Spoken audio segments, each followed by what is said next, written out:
Hello, everyone, and welcome. My name is Gage Oxley, and we are joined by some fabulous people today. Thank you if you've just come straight from watching Whitelight on our YouTube.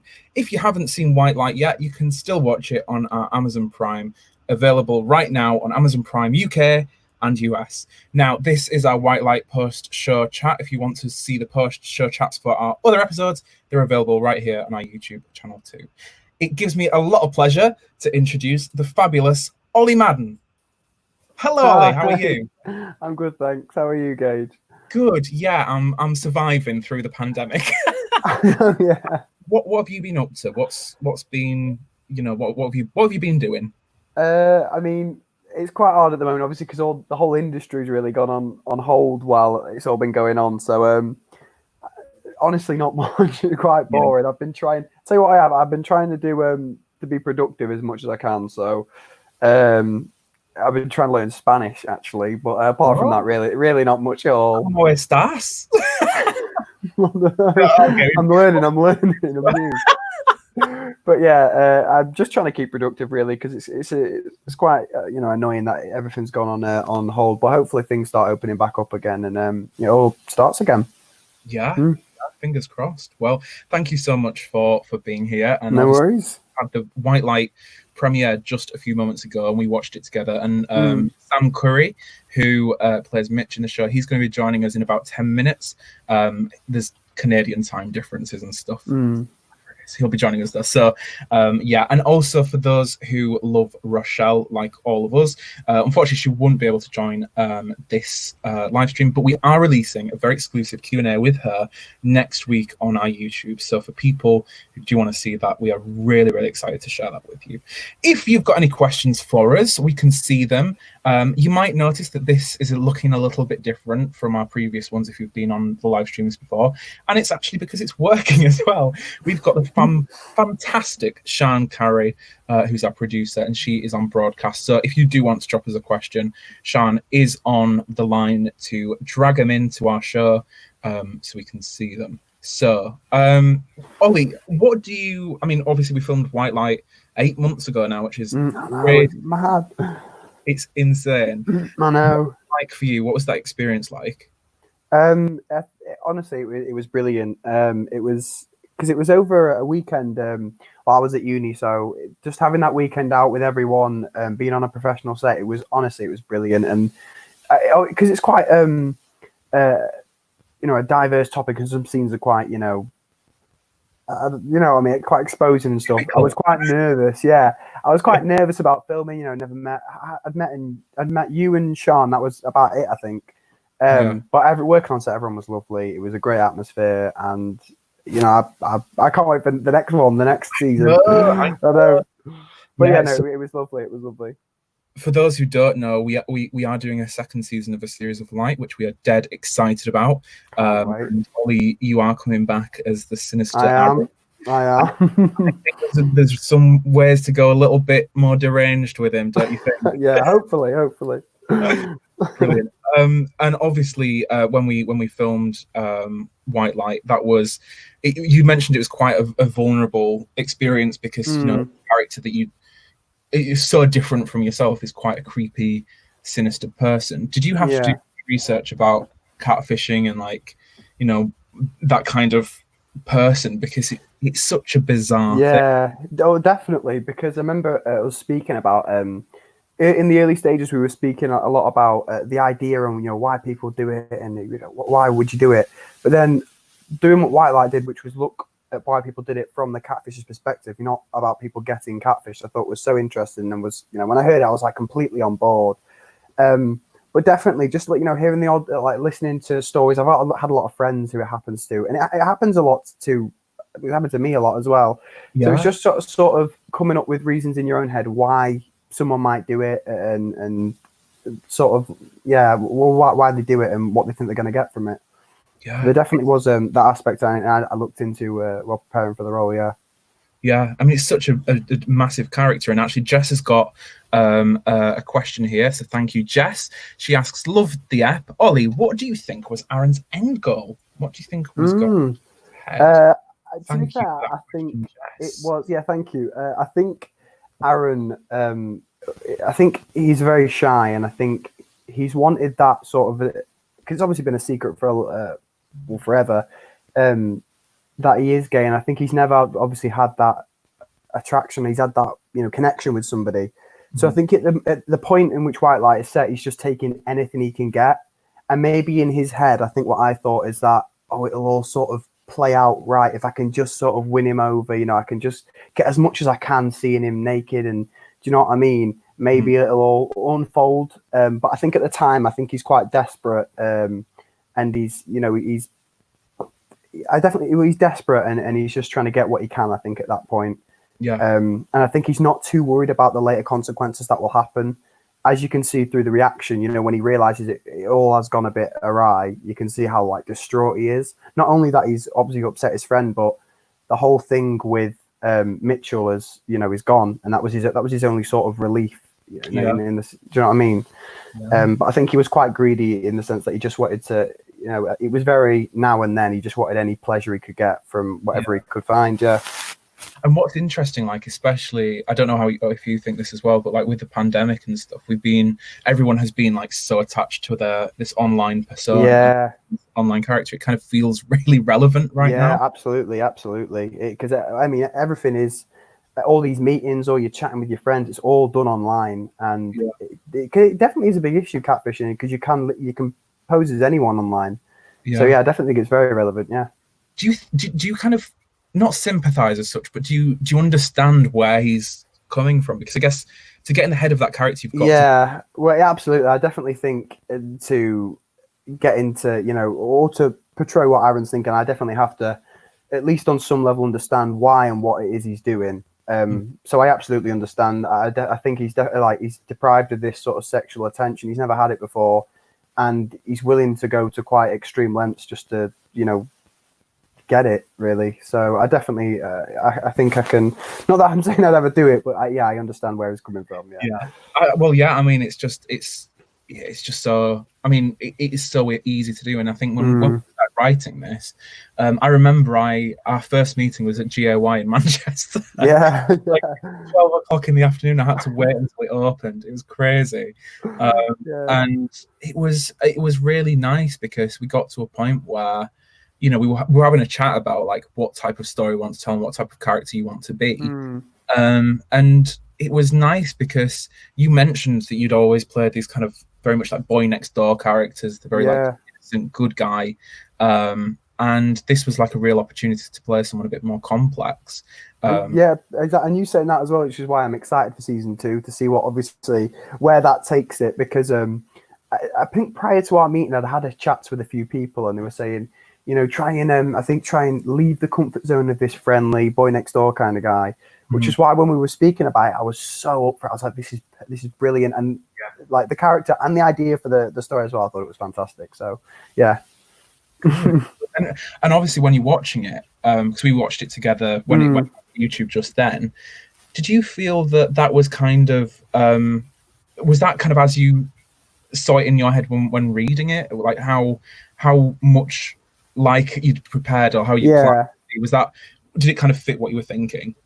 Yeah, no, absolutely. I think how I read the script is exactly sort of how it looked watching it as well. And I think it all worked so well. And, everything sort of fit together nicely. So, yeah, it did. Amazing. And actually relating to the question you mentioned about kind of him being a bit of a morally dubious character, Renegade Prof, Alex, he says, do you see Aaron as a bad person? Interesting. That's a good question. I do understand where he's coming from, and I don't think he's got bad intentions at all. However, the way he goes about it, I think, is obviously completely incorrect. But as far as he goes and sort of his morals, I don't think he's bad at all. And when he realizes sort of, I guess he just sort of, I think he hopes to slip under the radar and just sort of keep it all under wraps and get away with it. And when he realizes that obviously it's he gets caught and it all goes it goes a bit downwards, you see how distraught and upset he is. So I do think I don't think he's bad necessarily, but definitely his actions is how desperate he is causes. I mean, I think there's something exciting about playing people who have something not quite wholesome about them, and Yeah. I guess it's interesting for an actor to be able to venture into that part of yourself which is a little bit more like dark and Yeah, it's definitely interesting looking at and trying to find out why this specific character would do this, and then once you're in that mindset, it's you can you go down all sorts of little dark paths, but yeah, it's definitely interesting and to find out that how different characters would react to different situations, it's and then crazy. from then on, looking how they go through each choice in life. Yeah, Yeah, I think you handled it brilliantly. I think it's thank you. so we're going to be joined by Sam Curry in a few minutes. He plays Mitch in the episode. What was it like for you? Because obviously, when we were filming with Sam, you know, it looks like you're talking to him live, but Mm, we recorded that 3 or 4 weeks. yeah. Was that weird? Because like you're just talking to a Yeah. like However, in a way, I do think it helped because obviously me never really having that communication with him is in a way similar to Aaron. Obviously, Mitch has never seen Aaron.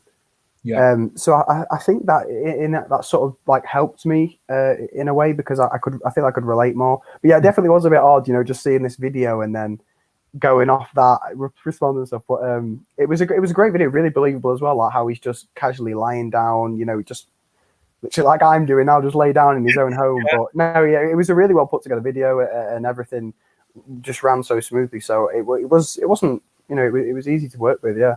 yeah. And obviously, because you actually had never even spoken to Sam No, until I didn't know. really great thing. Are you excited about with where we could go in season 2 with him? Do you think like Absolutely. And the ideas that sort of we've talked about so far sound brilliant, and I'm very excited to see where Aaron's character goes from his current position yeah, and his choices. Yeah. where do you want him to go? Where do you think he goes? Like what? I think. I mean, I feel right now.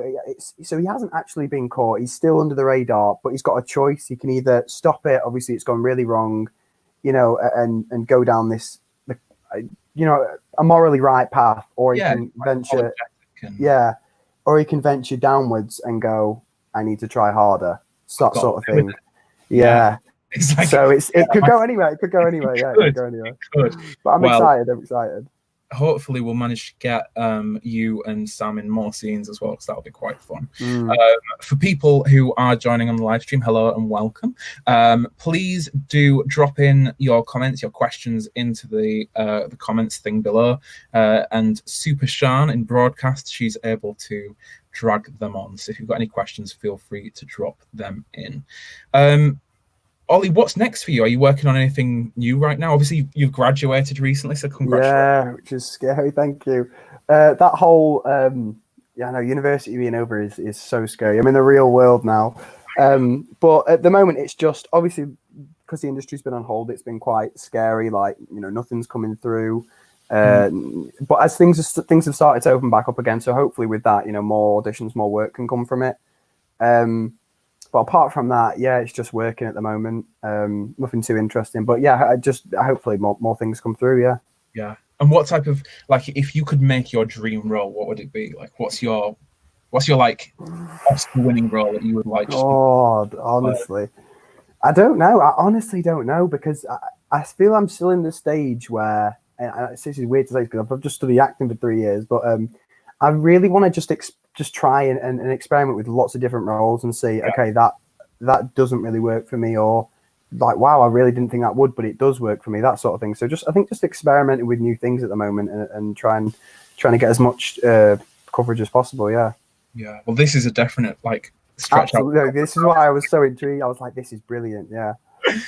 I mean, was it difficult because you mentioned like you came on the set and obviously you knew Sam, Sean, and you knew me. And what was that like for you to kind of come onto a set and being in such a vulnerable place? Yeah. As well, I'd never really done much like it before in the past either. And obviously one of the first scenes we did was it was one of the opening scenes, where I'm obviously sat at the laptop. So at first it was a bit like, God, all these people here in a place I've never been before. And I'm like, But then you're sort of like everyone like was so lovely. Not you were like, you know, if any point you feel uncomfortable, everything. Everyone was just lovely, and it was really professional set, which helped massively. So once I got past the first nerves, it was fine. Good. Well, I'm very excited to be able to introduce to everyone Sam Curry. Sam is here. Hello. Sorry, I'm a bit late. Don't worry. Do you know what we're saying? It's like Canadian time, isn't it? It's like delay. There's a delay in like time zones or something. Sure. Yeah, we'll go with that. How are you, Sam? I'm good. Yeah, all good. Thanks. I had to specifically download Chrome for this. Oh wow! It's not Safari friendly. No. Okay. Well, I'm like, that's exciting to know for our future. Hello, everyone. This is me. I'm really, really finally excited. So we've just watched Whitelight go out on YouTube for everyone, and people seem to be liking it. Have you managed to catch it in Canada yet? So I've seen the version you've sent me, but sadly it's not. Yes. It's not on Amazon in Canada. It isn't. So for people in Canada, in the US or UK. Yeah, exactly. US and UK is fine, and if you're in Canada, definitely don't use a VPN or anything like that. Get access to it. We'll get in touch with the director directly. Yeah, I'll drop you a link. Don't you? So and I've seen our episode, obviously, because you sent it to me. Yeah. And what did you think of it? Was it kind of like as you imagined? Because obviously, when you're reading the script, it's so like, I mean, the script is like just loads of comments about what it looks like on a screen. It's quite visual. Was it kind of how you imagined it being? I think it was better. I think when I saw it come to life, I think reading the script, it was quite hard in some points, especially because all mine was done online. It was quite hard to visualize how that was going to come together in some ways, or what it would look like. So when I saw it kind of all come together in the film, I was it was really great to see. It was really great to see kind of it come off the page and come to life. And you guys did an amazing job with the visual effects and everything else. So yeah, it was really cool. I'll add that to my CV. Did a great job. Yeah. I remember just thinking, like when we were doing the post-production for it, and Tom, our editor, who's absolutely fantastic. He was doing so much with the cutting of it and like the color, working with Liam Watson, who was on color, and I had to do some of the VFX. And I was like, "Oh, this is my time to shine. We've got to present like this whole new world." Like, you know, obviously when Aaron Googles Mitchell Barclay and you come up, we had to figure out how to get that to happen. With you, Sam, when we were filming, we've already mentioned with Ollie having to react to this video that we produced for 3 or 4 weeks before we actually filmed the main film. What was that like for you? Because it just ended up being a Skype call between Yeah, it was one of the more surreal filming experiences I've done, but I think it worked because we weren't trying to recreate sort of like live film via the computer. It was all on the computer, so in some ways it made it feel more real because the interaction was all online and our interaction was all online. So it was like a really interesting kind of meta. Yeah, very meta. I've never done that before, but it was an interesting experience for sure. I'm excited to get back to the live filming for the second season. If I'm in the second season, who knows? You absolutely are. We've already announced it. so please be it. I mean, yes, with Ollie, what we've already discussed about, you know, the fact that you two literally met for the very first time weeks ago, which is crazy to think of. What are you most excited about for the sequel, both of you? I'd like to know. Basically, I'm only asking this just so I can write it for the next season. Well, I think each of the characters' stories just developing and seeing where they both go from here, and then obviously their interaction with one another and how, you know, their paths cross. I'm definitely looking forward for, and the whole sequence with how, like, visually as well, how it's going to look. I think I'm really just the whole thing really, but definitely the paths in which they go down in, because I feel like they're both end up going to the extremes of like, but the different sides of the spectrum. So definitely how they interact with each other. Yeah. Yeah. Sam, how about you?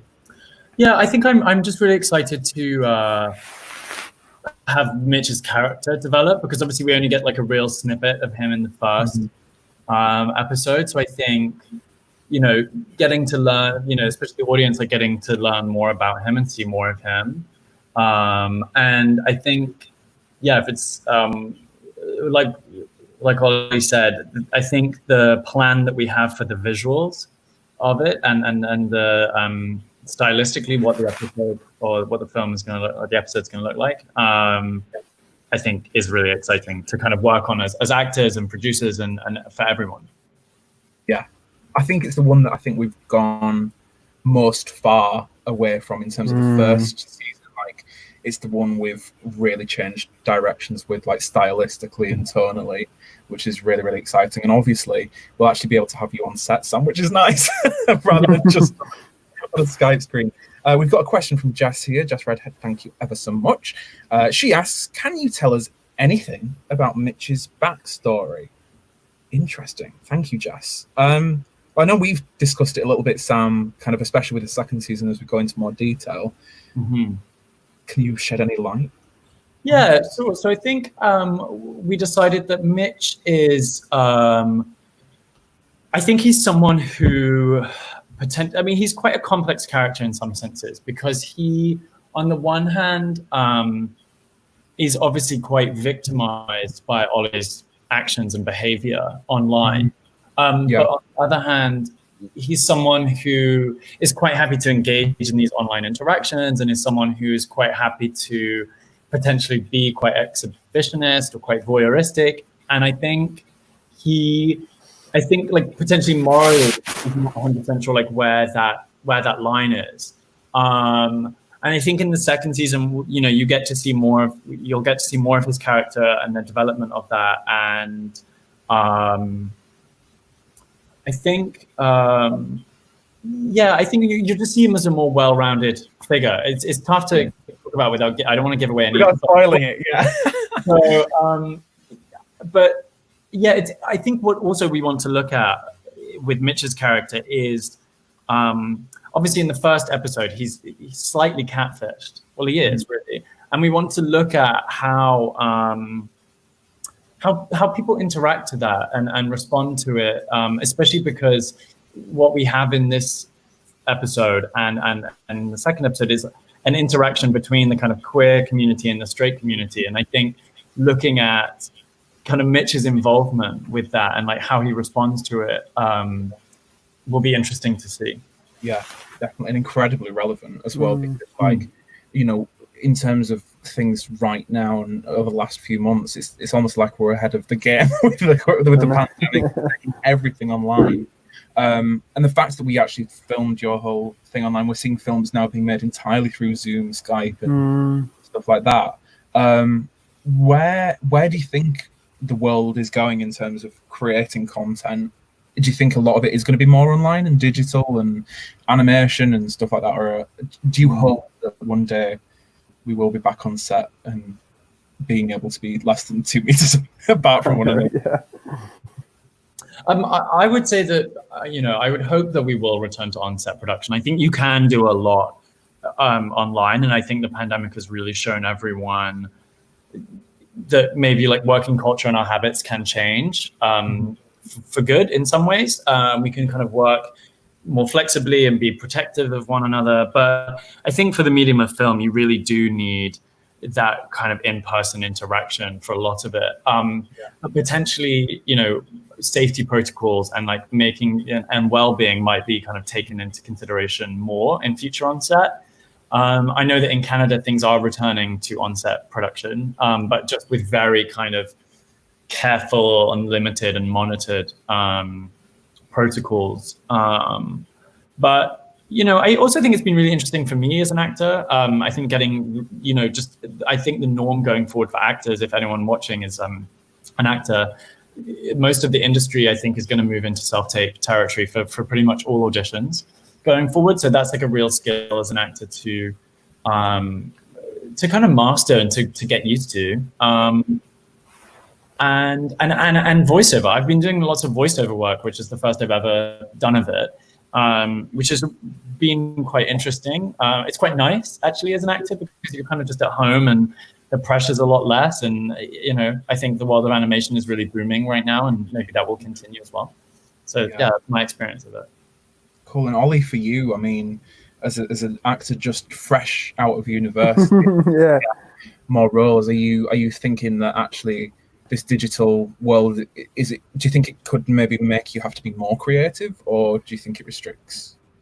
Well, yeah, I do agree. I agree with Sam in the sense. So auditions and that I definitely don't have the self tapes, which I know for a fact I prefer a lot because nerves have a huge impact on me anyway when going for auditions and stuff. And at home, a lot of the time, like I remember the first my audition for Whitelight, Series of Light, was a self tape to start with.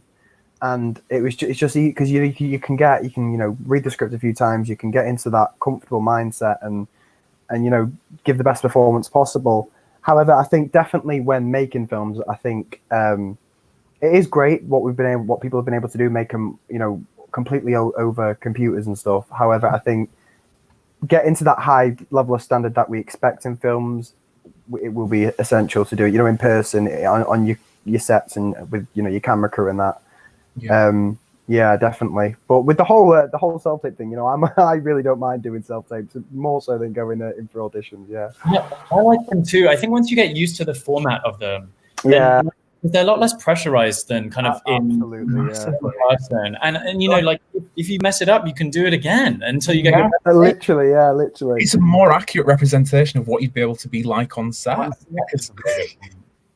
been into auditions before.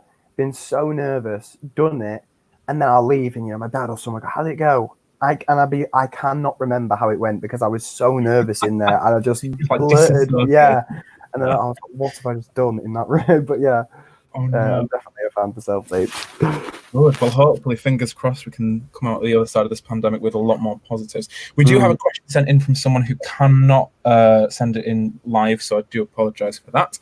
They say, have they been able to draw on any of their own or friends' experiences as they've portrayed figures, particularly with the present climate regarding catfishing? So, in terms of your characters, obviously they're two very massive characters. Sam, have you been able to draw on anyone in particular, like in your life or in your own experiences, that has helped build the character? It's a really good question. I think I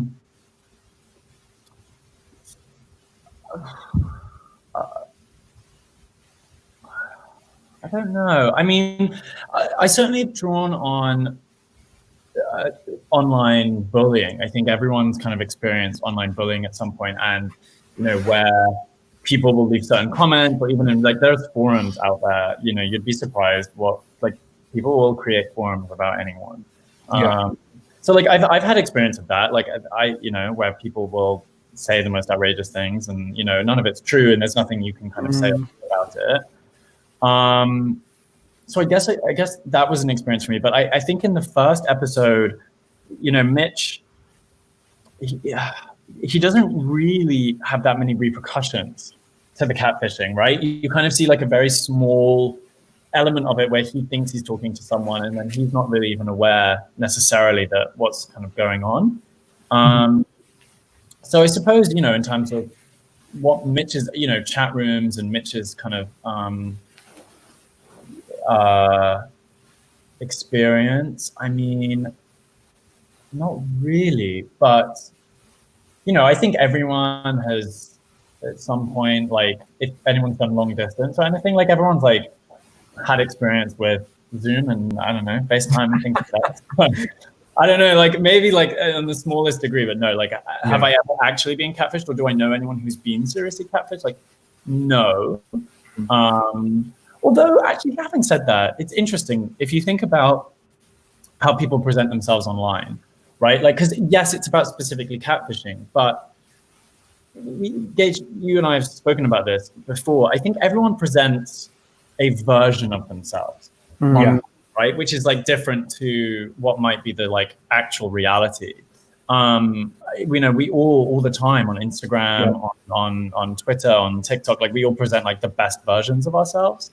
And I think this episode is like showing the dangers of that when it goes too far. And that's ultimately all that catfishing is. Like, where do you draw the line at catfishing? Is it? It's like a rabbit hole, isn't it? It's like you start off saying, okay, I'm gonna only put out the pictures that I look great in. Because everyone does that. No one's gonna put one where, the background looks dreadful and you've got like 6 chins. No one's gonna put that, because you'd rather put the one that you look best. But then it goes further, and then when you're editing things and face tuning things, and it just gets to the point where actually it gets to what is catfishing? Like, is it pretending to be a completely new person, or is it actually just really twisting what your actual reality is to a point where it's kind of unrecognizable? And I wonder if Mitch is actually catfishing Aaron in a way, because he's only sending his photos of him in, with abs and his boxes, and he's only being like, all sultry, like laid back. He's not showing him having a breakdown or match or whatever it might be. It's interesting. It's really interesting. Absolutely. Ollie, how about you? Have you? I think everyone from time to time gets a message from a dodgy account on Facebook or whatever, and at this point it's just like, well, okay, I evidently know that you're not who you say you are, so you just ignore it. However, looking at it from, which is what was so interesting about it, from why people do catfish, like, because I think I've had some friends and that who have been catfish, but looking at it from the catfish's perspective was really interesting. I remember speaking to you, Gage, about someone or a story that you'd heard about the reason they did it, and did it happen? I think it was somebody's university, someone's uni friend did it, I think. And listening to that and hearing that was like, that makes sense. Like, I understand why, like, they've gone about it, like why they've opted to do it, and which then gave me light into why I understood why Aaron was then doing it. Which was a huge benefit, which is a huge help and helped massively with the character. But that story, I can't remember it exactly right now, but the story you were telling me when we had one of our chats helped massively, and like really shed some light onto the whole situation. Absolutely, yeah. Well, yeah, I mean, because I guess like none of us in the team are like pro catfish at all, because it's a really. You wouldn't. Would a pro catcher say that? Yeah. But one of the things with your character, Ollie, of Aaron, is we have to get to a point where he is accepting of what he's doing, and he's, he's kind of saying what I'm doing is right, and see himself as the villain in his story. And we had to have some really interesting conversations. And obviously, when we get these characters who aren't, we don't really know like a lot about, like catfishes, etc., it's very difficult to research into them, because typically they're hard to find, and they don't want to talk to you as soon as you find out that they are a catfisher. But one of the big things that came out from the conversations were a lot about self-esteem and a lot about having to just pretending to be someone else, and just putting out this image that is completely void of their own problems or insecurities, which I think is a real interesting element to bring in. And I'm absolutely not sympathizing with a lot of the people who do it predatorily. But I think that's a really interesting point, and I think you really brought that out in Aaron.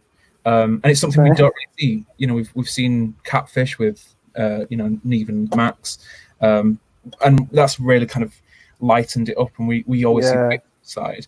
It's quite exactly. And it was that story that you said that I think linked so closely to what we were sort of trying to tell. It just helped me so much, and it was sort of that. I think deep down he knows I shouldn't be doing this, but I think he's sort of convinced himself, like, I mean, no one's getting hurt. What harm can just a little message do? And he's sort of the whole way he's convincing himself through, to which season 2 shows it can it can escalate. So it's a picture. It's a guy. It's a straight guy. He's not going to care. Whatever. And it's that sort of convincing himself like that it'll be fine, Mhm. which can cause the issues, which can cause so many issues. Yeah. Yeah. We are going to be wrapping up relatively soon, so if you've got any last minute questions, do feel free to drop them into the comments section below. Sam, I'd love to come to you and ask a little bit about queer representation on screen in terms of this character of Mitch, because he's very much this very stereotypically masculine, straight guy, as we will find more out about in season 2.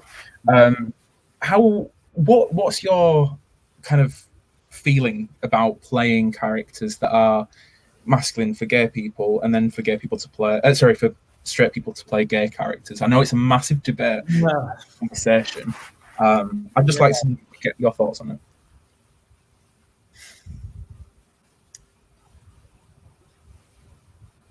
I think so. The obvious ones, I think, like if it comes to like race, if it comes to gender, especially with trans, I think the difficulty is there are a lot of underrepresented communities in film. For example, trans people, for example, have not had chance to really show their stories, and more so, they're not being given. A lot of trans people are not being given a female role. Right? Like a trans woman, all of a sudden they have to just play a trans character. So their narratives are already very limited. The amount of stories that we tell about trans people are already limited. So when a straight, cis, doesn't matter if they're straight or gay actually, and when a cis actor plays a trans character, you're taking away the opportunity for someone to tell their own story. So I think that in some senses can be quite problematic. Yeah. The flip side of that, I suppose, is that we all understand how films work. Like they have to be commercially successful. And sadly, a lot of famous actors will draw a box office audience. And I guess the reverse argument is, something like Eddie Redmayne in The Danish Girl, it draws light to a story that maybe loads of people wouldn't have seen if it didn't have Eddie Redmayne attached to it. So there are two sides to the story. Like I personally think the ideal scenario is that we should have underrepresented communities portraying themselves on camera and film because they don't have the opportunity to tell their own stories. I think in terms of sexuality, it's a tricky one. Obviously, I know, with Armie Hammer and Timothée Chalamet, portraying roles, there's a lot of discussion about whether they should have gone to gay actors. It's really tricky, isn't it? It's a really tough one. Like I would love, because then it's like I know it's a minority, right? I suppose I still think queer as being a minority, and minorities need to be given the opportunities that they are kind of a lot of the time not given. So they should potentially queer roles should be. The dangerous thing is then I know some people are going to make the argument, well, then queer people should be able to play straight roles. And I don't think that's the case at all. Like I think in an ideal world, I think all genders, races, sexuality should be able to play anything. But you don't want to get into like Scarlett Johansson territory where you're like, I could play a tree. Like, like certain communities who are disenfranchised, disadvantaged, I think they need to be given the opportunities first until we get to a level ground. And then once we get to a level ground of equal representation, play a tree if you want to play it. Yeah. Bring Scarlett Johansson in. She's great. Yeah. It's a really interesting conversation and one that I think will carry on for a long while left. I personally just think there needs to be more gay actors on screen and there needs to be more gay characters on screen. I don't think the two are or should be that mutually exclusive. I think, I just think there needs to be more queer representation in front of and behind the camera. And hopefully we're doing our part at Oxygen where, we're presenting a lot of very queer narratives and supporting the queer community as well. So thanks to everyone who is watching our content and supporting queer voices. It means a lot. We do have one final question, and it's from our lovely producer in broadcast, Sean. She says, I think the fact that the catfish isn't just a random model makes his character more complex. What do you think about that? Because obviously Rochelle, who plays Aubrey, is a roommate. You know, most catfishes and models online and celebrities or whatever it might be, whereas this is actually someone within his actual life. Do you think that actually has an impact on the decisions that Aaron had to make? And just be careful of your mic, Ollie. I think it's rubbing against your shirt. Oh, sorry. Don't worry, that's fine. Yeah, it's tricky because it's like, does he feel safer doing it because he knows, obviously he knows Aubrey, and it's like, because he knows the people, maybe he thinks it's going to be like, I know her, we're friends. Mm-hmm. Maybe if I did get caught, we could laugh about it. Yeah. But then again, after seeing what happens because of what he does, it's like I could potentially ruined her life. This could have been, the love of her life, and I've just ruined it. Am I going to stay quiet about this and just, because he's already sort of put his foot in it and ruined it. It's tricky. It's tricky. It's wondering what is the worst consequence. I think in his head, because it's someone he knows, that's the reason why he's like, yeah, because at the start he's sort of like, he's still a bit hesitant, but he still does it. And then at the end, you just see how gutted he is. So I do think it changes. And I think at the end, because he knows her and because he realizes the impacts of it's had on her life, and he's been living it with us for so long, he realizes the seriousness of it and like how he never should have done it. Yeah. But I think at the start, because he knows her, I think he's like, oh, it'd be fine. We could, even laugh about it maybe if I get caught. We're friends, that sort of thing. Yeah. Interesting. Well, maybe we'll bring that more in season 2. We'll see. Ollie, Samuel, thank you ever so much for joining us today. No worries. Message here says subscribe to Oxygen Film on Twitter and Instagram. Where can we find you, Sam? Like in real life, we're not like stalking you. Yeah. I was like, okay.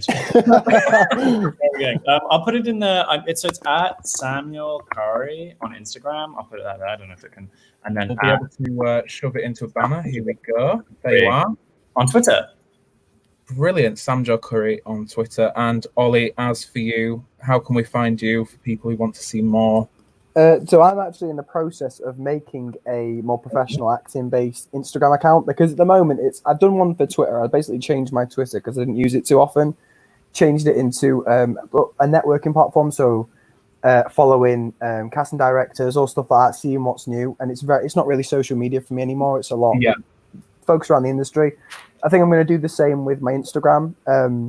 So as of yet, I don't know. I need to make it first, but I'm definitely going to make and post stuff, new things I'm going to be in, like stuff like with series of like things like that. Yeah. So as of now, it's just Twitter. It's just Ollie Madden that is the Twitter name. But I'm going to be making an Instagram one soon. Yeah. At something on Instagram. We'll make sure to put that on our social media for people who want to see more. Folks, thanks so much for joining us in the comments and watching this live stream.